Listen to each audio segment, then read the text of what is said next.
Hi, this is Deepak Modak and welcome back to another new video. তো তোমরা জানো যে পশ্চিমবঙ্গ সরকারের যে সরকারি নার্সিং কলেজগুলো রয়েছে, তো সেখানে এডমিশনের জন্য এএনএম এবং জিএনএম এন্ট্রান্স এক্সামিনেশন 2026-এর ডেট কিন্তু অলরেডি পাবলিশ হয়ে গেছে এবং সেটা সেটার জন্য যে পরীক্ষা, এখন যে এন্ট্রান্স এক্সামিনেশন হয় সেটার জন্য পরীক্ষা, সেটা জুন মাসে 2026 কন্ডাক্ট হবে। তো সেই পরীক্ষার কথা মাথায় রেখে আমরা কিশোলয়ের তরফ থেকে একটা ফ্রি কমপ্লিটলি ফ্রি ব্যাচ শুরু করছি, যেখানে তোমরা প্র্যাকটিস কোশ্চেন পাবে এবং আমি তোমাদের দীপক স্যার সেই ফ্রি প্র্যাকটিস সেশনে ইংরেজি দেখিয়ে দেব। তো আজকে আমাদের প্রথম ক্লাসে আমরা প্রিভিয়াস ইয়ার কোশ্চেন 2021 সালে যে প্রিভিয়াস ইয়ার কোশ্চেন, অর্থাৎ এন্ট্রান্স এক্সামিনেশন 2021 সালে যে কোশ্চেনগুলো ইংরেজি থেকে এসেছে সেগুলো নিয়ে আজকে ডিসকাস করব। আশা করি ক্লাসটা তোমাদের ভালো লাগবে এবং এই ক্লাস দেখলে কনফার্ম তোমরা কোশ্চেন সম্পর্কে আইডিয়া পাবে এবং এটা তোমাদের উপকারে আসবে। তো চলো শুরু করা যাক। প্রথম যে কোশ্চেনটা রয়েছে সেটা কি রয়েছে, যে choose the word which has nearly same meaning admonish. দেখো, তোমরা প্রথমে অ্যান্সার করার চেষ্টা করো, তারপর আমি অ্যান্সার বলে দিচ্ছি। তোমরা প্রথমে চেষ্টা করো। চলো আমি অ্যান্সার বলে দিচ্ছি। Choose the word which has nearly the same meaning admonish. এই যে অ্যাডমনিশ, এই কথাটার নিয়ারলি সেম মিনিং কোনটা? দ্যাট মিন্স সিনোনিম জিজ্ঞেস করছে যে অ্যাডমনিশ কথাটার সিনোনিম কি। অ্যাডমনিশ কথাটা, দ্যাট মিন্স অ্যাডমনিশ মানে কি? অ্যাডমনিশ মানে হচ্ছে সতর্ক করা। এটার মানে, এটার যদি আমি বাংলা বলি, সতর্ক করা, সতর্ক করা। তো দেখো তোমরা কোনটা, বাকি যে অপশনগুলো দিয়েছে সেটার মধ্যে কোনটার মানে হচ্ছে সতর্ক করা? বলো দেখি কোনটার মানে সতর্ক করা।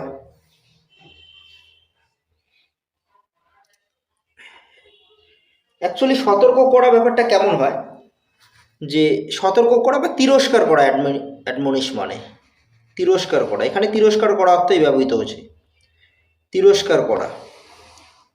তো তিরস্কার করা অর্থে এখানে একটাই শব্দ ব্যবহৃত হচ্ছে, সেটা হচ্ছে রিবিউক। রিবিউক কথাটার মানেও তিরস্কার করা। প্রেইজ তার অ্যান্টোনিম হয়ে যাবে প্রশংসা করা। অ্যাপিল, অ্যাপিল মানে রিকোয়েস্ট করতে পারে। সাপোর্ট মানে কাউকে সহযোগিতা করা। চলো সেকেন্ড কোশ্চেনে আমরা আসি। Choose the word which is opposite in meaning to jeer. Jeer যে শব্দটা আছে সেটার অপোজিট শব্দ কি আছে? চলো তাড়াতাড়ি করার চেষ্টা করো তোমরা। জির শব্দটার অপোজিট ওয়ার্ড কি রয়েছে?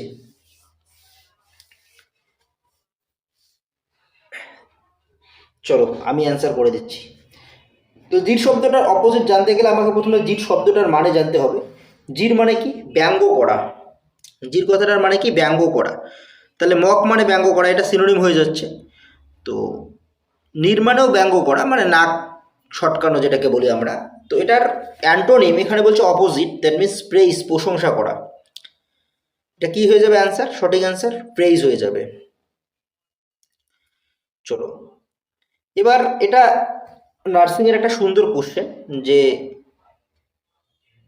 একটা শব্দ মানে দুটো সেন্টেন্স দেয়, এরকম দুটো সেন্টেন্স দেয়, সেই দুটো সেন্টেন্সে দুটো লেটার বোল্ড থাকে, সেই দুটো লেটারের সেম অর্থবিশিষ্ট একটা শব্দ আমাদের চয়েস করতে হয়, যেটা এই দুটোকে রিপ্লেস করবে। দেখো কোশ্চেনটা কি বলছে, choose the word that can replace both the words in bold italics in the given sentence. বলছে the management did not find him dash suitable for the job of a clerk. বলছে যে management did not find him, তাকে মনে করেনি, কি মনে করেনি? Suitable মনে করেনি। কিসের জন্য? বলছে for the job of a clerk, ক্লার্কের জবের জন্য। তো এখানে সুইটেবল শব্দের অর্থ হতে পারে, এই ফিট যে শব্দটা আছে সেটা সুইটেবল হতে পারে। এবার দেখো সেকেন্ডটার সঙ্গে মিলছে কিনা। Akash could not arrange all parts of machine properly. Akash could not fit, আমরা বলি না যে ফিট কর, ফিটার বলি, আমরা বলি যে যে হচ্ছে কোনো মেশিনের পার্টটাকে মানে মেশিন নিয়ে কাজ করে তাকে আমরা বলি ফিটার। তাহলে যে ফিটার সে কী কাজ করে, ফিটের কাজ করে। সো এখানে এইভাবে মনে রাখবা। তো এখানে সঠিক অ্যান্সার হয়ে যাবে অপশন নাম্বার এ, ফিট। পরের কোশ্চেন কি বলছে, choose the word which can most appropriately replace bold italicized italicized word. Italicized means italic যে ওয়ার্ড আছে সেটার কথা বলছে। তো এই কালো ওয়ার্ডটার বলছে কিলিং অ্যানাদার হিউম্যান বিং, অন্য মানুষকে মারা, এটাকে কি বলা হয়? অন্য মানুষকে মারা এটাকে কি বলা হয় বলো দেখি, তোমাদের প্রিপারেশন কীরকম,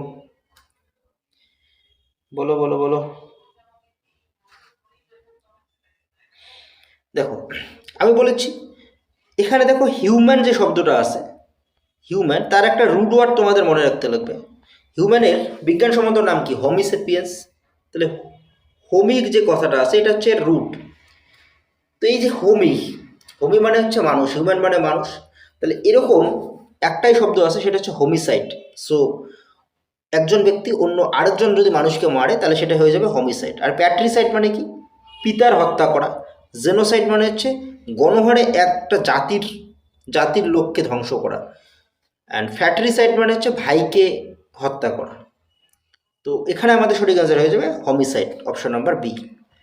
পরের কোশ্চেন কি আছে, choose the option which can best replace the group of words given. আবার সেই ওয়ান ওয়ার্ড সাবস্টিটিউট দিয়েছে। ওয়ান ওয়ার্ড সাবস্টিটিউট কি জিনিস, যে অনেকগুলো ওয়ার্ড থাকে তাকে এক কথায় আমরা কি বলবো, এক কথায় প্রকাশ যেটা বলা হয় বাংলাতে। তো ওয়ান হু পোজেস ভ্যারাইড ট্যালেন্টস, মানে যার মধ্যে অনেকগুলো ট্যালেন্ট রয়েছে তাকে কি বলা হয়? তোমরা করার চেষ্টা করো, আমি তারপর বলছি। চলো অ্যান্সার মিলিয়ে নিচ্ছি। এটা হচ্ছে ভার্সাটাইল হয়, যে অনেকগুলো ট্যালেন্টের অধিকারী তাকে বলা হয় ভার্সাটাইল বলা হয় এক কথায়।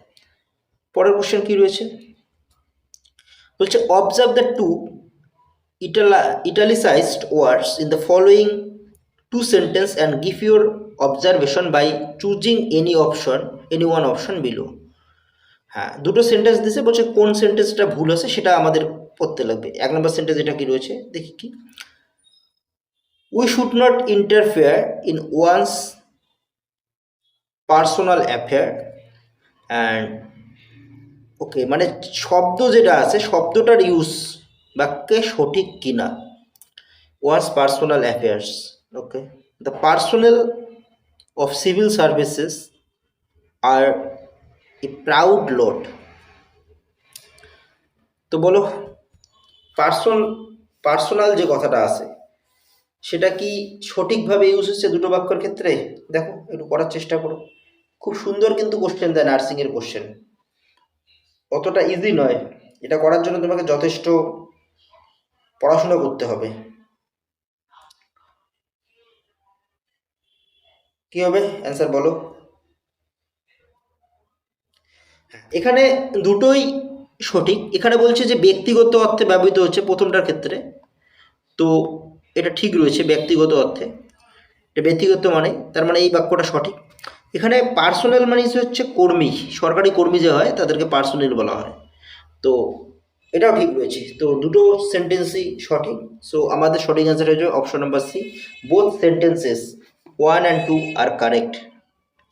পরের question, choose the most effective word to fill in the blanks to make the sentence meaningfully complete. হ্যাঁ, 1, those who have completed 17 years of age are dash to apply for the examination। বলছে কোনো এক্সামিনেশনের জন্য যখন কেউ apply করে সেটাকে আমরা কি বলি, সেটাকে আমরা বলি যোগ্য বলি। কি বলি? যোগ্য। তো এখানে দেখো তো কোন শব্দটার অর্থ হচ্ছে যোগ্য, কোন ইংরেজি শব্দটার অর্থ যোগ্য? এ নম্বর অপশন এলিজেবল যে আছে সেটার মানে হচ্ছে যোগ্য। দ্যাট মিনস এখানে সঠিক অ্যান্সার হয়ে যাবে এলিজেবল। পরের কোশ্চেন কি রয়েছে চলো একটু দেখি। হ্যাঁ, এটা খুব সুন্দর একটা আর্টিকেল প্রিপারেশন দিয়েছে, তোমরা করার চেষ্টা করো, তারপর আমি বলে দিচ্ছি।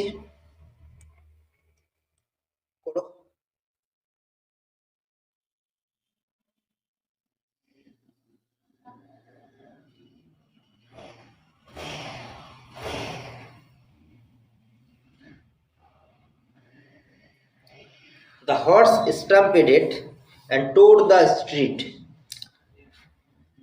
So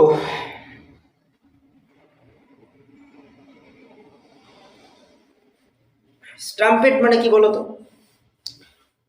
এখানে বলতে চাচ্ছে যে হর্স কি করছে,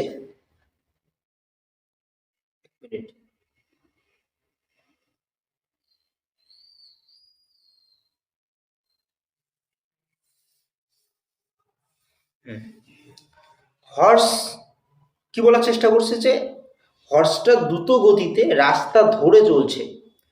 তো এখানে এই যে টোর যে আছে তারপরে কি হবে, অ্যাপ্রোপ্রিয়েট প্রিপোজিশন হয়ে যাবে ডাউন হয়ে যাবে। দ্য হর্স স্টাম্পেডেড অ্যান্ড টোর ডাউন দ্য স্ট্রিট, রাস্তা ধরে চলছে। পরের কোশ্চেন কি রয়েছে চলো দেখি। মোহন ট্রাইস ইজ বেস্ট, মোহন তার বেস্ট ট্রাই করেছে to keep the reputation of his family, তার ফ্যামিলির যে রেপুটেশন সেটাকে ধরে রাখার জন্য মোহন কি করছে, বেশ ট্রাই করেছে। সো এটার কি হয়ে যাবে প্রিপোজিশন, চলো বলো।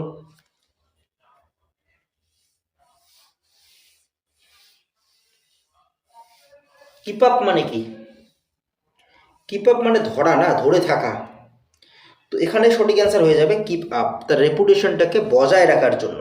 বজায় রাখার ইংরেজি হচ্ছে কিপ আপ। তো সঠিক অ্যান্সার হয়ে যাবে কিপ আপ। চলো পরের কোশ্চেন এবং আমাদের আজকে final question. If all we have faith in Almighty everything will turn out to be all right and safe, এখানে কোন জায়গাটায় ভুল রয়েছে একটু বলো, কোথায় ভুল রয়েছে? এরকম তোমাদের ইরর কারেকশন আসবে যে চারটা পার্ট দেবে একটা সেন্টেন্সের, কোথায় ভুল রয়েছে সেটা তোমাদের বুঝতে হবে। তো চলো আমি অ্যান্সার বলে দিচ্ছি। এখানে অলমাইটির জায়গায় ভুল রয়েছে, এটা আর্টিকেল যে চ্যাপ্টার রয়েছে সেখানকার কনসেপ্ট থেকে আসছে। অলমাইটি মানে আমরা ভগবানকে বোঝাচ্ছি, সো এখানে একজনই অলমাইটি হবে, তো দা হবে। অলমাইটির সামনে কী হবে, দা অলমাইটি হবে। শুধু অলমাইটির জায়গায় দা অলমাইটি হবে। সো এখানে ভুল রয়েছে, ফার্স্ট পার্টে ভুল রয়েছে, দা অলমাইটি। আশা করি তোমাদের কোশ্চেন যে সেই কোশ্চেন মানে কি ধরনের কোশ্চেন আসে সেই সম্পর্কে একটা কনসেপ্ট হয়ে গেল। এরপর এটা 2021 সালের যে ডাব্লিউবি জেডাব্লিউ এর এএনএম জিএনএম অ্যাডমিশন এন্ট্রান্স হয়েছিল, সেখানে কোশ্চেন এসেছিল 10 নম্বরের কোশ্চেন। 2021 সালে টোটাল 65 মার্কসের পরীক্ষা হতো, সেখানে ইংরেজি থাকতো 10 মার্কস। এখন কিন্তু একটু চেঞ্জ হয়ে গেছে, এখন 2022 থেকে 115 নাম্বার টোটাল রয়েছে এবং ইংরেজি রয়েছে শুধুমাত্র 15 নাম্বার। কিন্তু শুধুমাত্র বলেও এটার ইম্পর্টেন্ট অনেকটা বেশি, ফলে তোমাদের ইংরেজি কিন্তু ক্লাস করতে হবে। এবং আমাদের যে এই প্র্যাকটিস ক্লাস সেটা যদি তোমরা করো রেগুলার, তাহলে তোমাদের পরীক্ষায় অনেকটাই হেল্প হবে আমরা আশা করি। ফলে যারা আমাদের চ্যানেলে নতুন তাদেরকে রিকোয়েস্ট করব যে সাবস্ক্রাইব যদি করা না থাকে তাহলে অবশ্যই চ্যানেলটিকে সাবস্ক্রাইব করে দিও। আর ভিডিও যদি ভালো লাগে তাহলে অবশ্যই লাইক করে দিও, বন্ধুদের সঙ্গে ভিডিওটাকে শেয়ার করে দিও একটু। ধন্যবাদ।